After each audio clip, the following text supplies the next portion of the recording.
Here we have the graph of f, and we want to find any local maximums or minimums.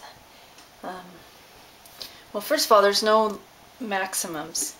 This is getting larger and larger and goes up to infinity, never comes down. Minimums, well, this does get lower and lower, and it gets closer and closer to the x-axis. So we might think that 0 is a minimum. However, we never reach 0, so we can't count that as a minimum.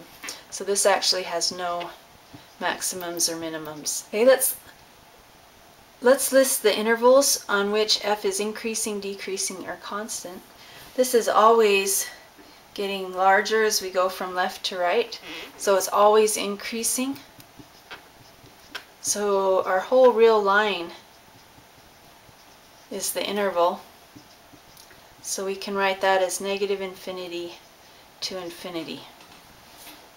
Let's do another example. Alright, our local maximum is right here. Okay, and it occurs at the order pair 0, 5.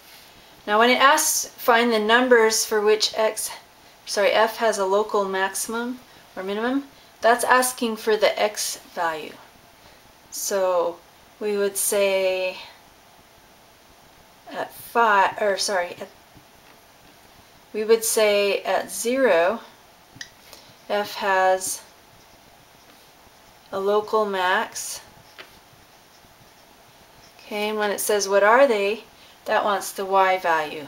So we would say it has a local maximum of 5.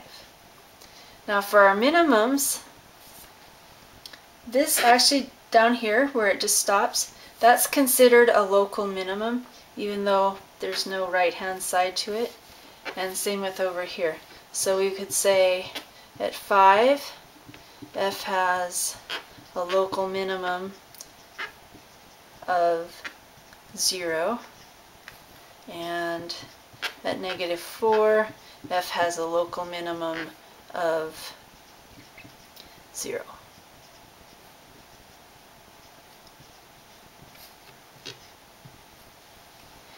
Now let's list the intervals on which f is increasing, decreasing, or constant. Well, it's increasing from negative 4 to 0.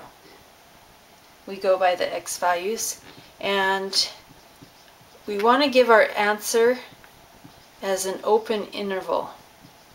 So we're going to go open interval negative 4 to 0, and then decreasing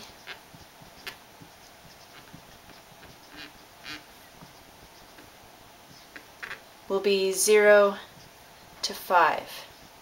Now constant, you might be tempted to call that constant up there the maximum, but we need an open interval, and a point isn't an open interval, so we have it's never constant.